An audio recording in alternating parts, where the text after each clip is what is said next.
Back in 1972, New Japan Pro Wrestling was founded, and what a journey it has been since then, through the 70s, the 80s, the 90s, the 2000s, the 2010s, and now this decade, through the peaks and the valleys, all the twists and turns, all the great talents, all the talents that really didn't deserve to grace a New Japan Pro Wrestling ring, and so many iconic matches. My goodness, the amount of history that has taken place in the land of the rising sun, under the banner of New Japan Pro Wrestling. My God, I could fill 15 goddamn videos, but I'm not here to talk about that. I'm here to talk about what will New Japan Pro Wrestling do in its 52nd year. Well, let's talk about this show first. I'm John Renton with my review, New Japan Pro Wrestling's 51st anniversary show. Let me know your thoughts on this show in the comments, please.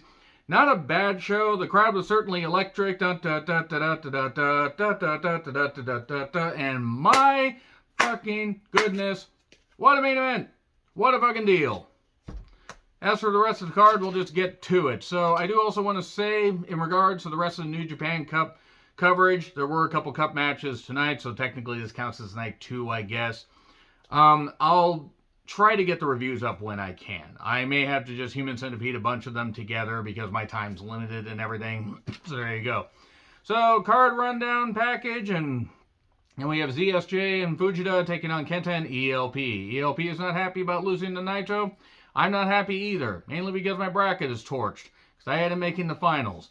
I think ELP should get a good run in the G1. I know he was in the G1 last year, but maybe give him a couple quality victories, maybe show that he, really can hang with people. ZSJ is a joy to watch. Fujita got a chance to show off, but tapped out to the game over. And then Ospreay and Aussie Open, Ospreay Open as it were, which sounds like a euphemism, taking on Tama Tonga, Yano, and Kojima. Okay, it was the usual fare, wasn't bad. Cup previews basically is what this match essentially had, except Kojima, he is not in the cup. And don't kick the corner pad, there's a sponsor on there, no!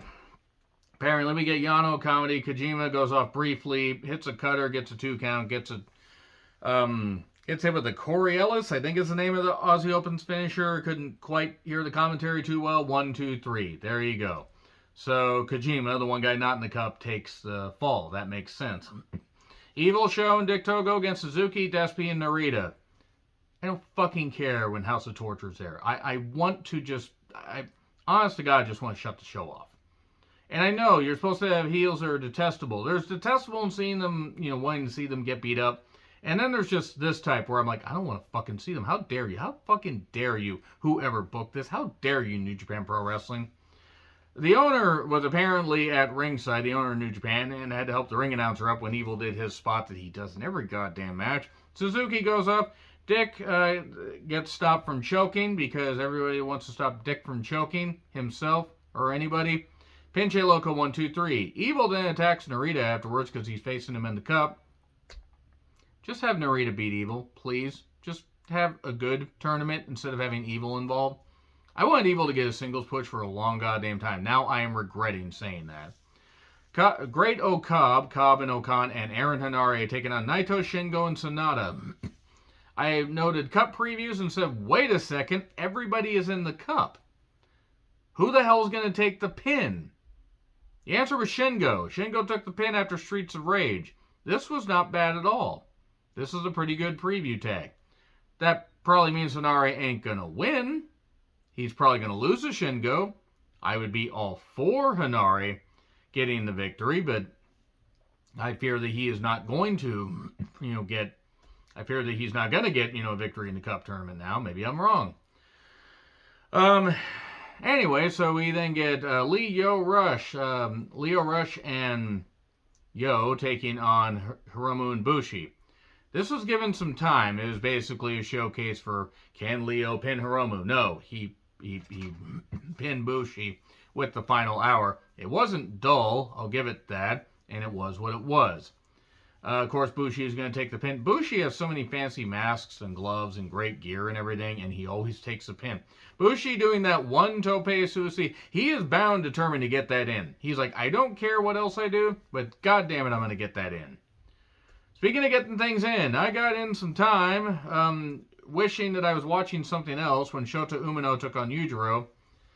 It's a first round cup match, and look, Yujiro is a joke. He's not even a bad athlete. It's just the presentation, he's a joke. Shota should have beaten him in 5 minutes. You could, but no, we had to get House of Torture bullshit and all that stuff, and Death Rider 1, 2, 3. They made Shota look, Shota overcame the odds. No, they made him look like an idiot. And it made the referees look, worse, they make the referees look like idiots. In fact, that's one of my main issues with New Japan, especially the last number of years. At least the last 5. They make their referees look ineffective. Oh, we're just going to look the other way. Or, oh, wait, what's this distraction? And wait, why am I hearing these weird noises? Like it sounds like somebody's bashing somebody with a chair. But I didn't see anything. Anyway, yeah, Shota Umino won.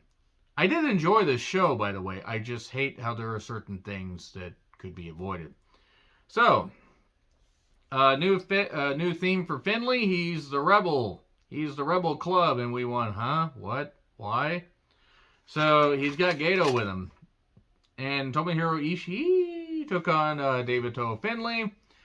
Cup first round match, and I picked Finley to win the whole thing. By the way, because I figured if they're going to turn him heel, have him lay out Jay White and kick him out of New Japan officially, essentially.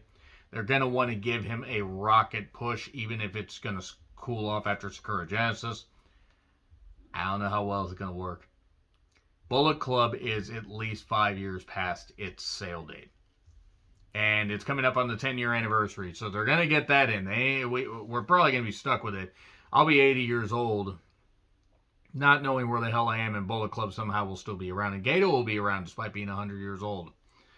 This was... The crowd got into it. The crowd cheered Ishii. And it was what it was. It wasn't the worst match I've seen. It definitely wasn't as egregious as Shota and Yujiro. Jesus fucking Christ. It had some good strikes. Had some good near falls. I mean, this one was pretty obvious. Of course, Ishii was going to do the job here. And did some great stuff. The crowd was chanting Ishii. And then eventually, whatever Trash Panda or whatever the hell that finisher is, whatever he's calling it now, 1, 2, 3, David Toe Finley gets the victory. Video package for the main event. Big entrances for all. Okada and Tanahashi took on Bishamon. Bishamon? How the hell do I say that? Goto and Yoshihashi. The man with the bow staff with more charisma than him. IWGP Tag Team Championship match. Yes, more of this. This is tag team wrestling. This is the kind of tag team wrestling I wish I saw in other companies, like companies that are funded by the billionaire son of the Jacksonville Jaguars. Or the owner of the Jacksonville Jaguars, that is. I screwed that up. And I would like to see this in WWE. Now, granted, you probably won't see as much hard-hitting stuff like this. But it was about chaos exploding, Okada being a bit more heelish, Tanahashi being the older vet that was getting beaten down, trying to come back.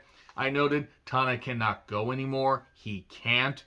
It is sad. It is really, really sad to see this. Give him credit. He deserves to see the success that New Japan has had. Getting him through dark days, being part of the pandemic era and all that, and coming through on this side where crowds can cheer again. Did Okada say fuck chaos is what I know. I was loving this. I encourage you guys to check this out because this was a goddamn good tag match. This was really good stuff.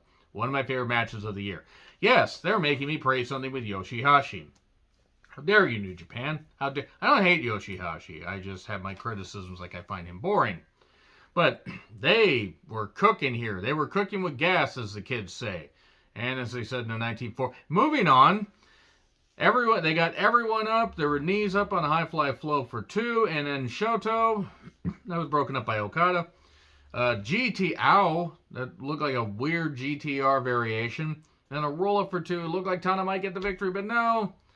The weird fold Nelson twist bomb thing. I don't know what they call that. They said something, some name. Commentary was a little pitchy for me. But anyway, 1, 2, 3, and Bishamon pinned Tanahashi. Okay, I would have thought they would have switched the titles. I'm not going to complain.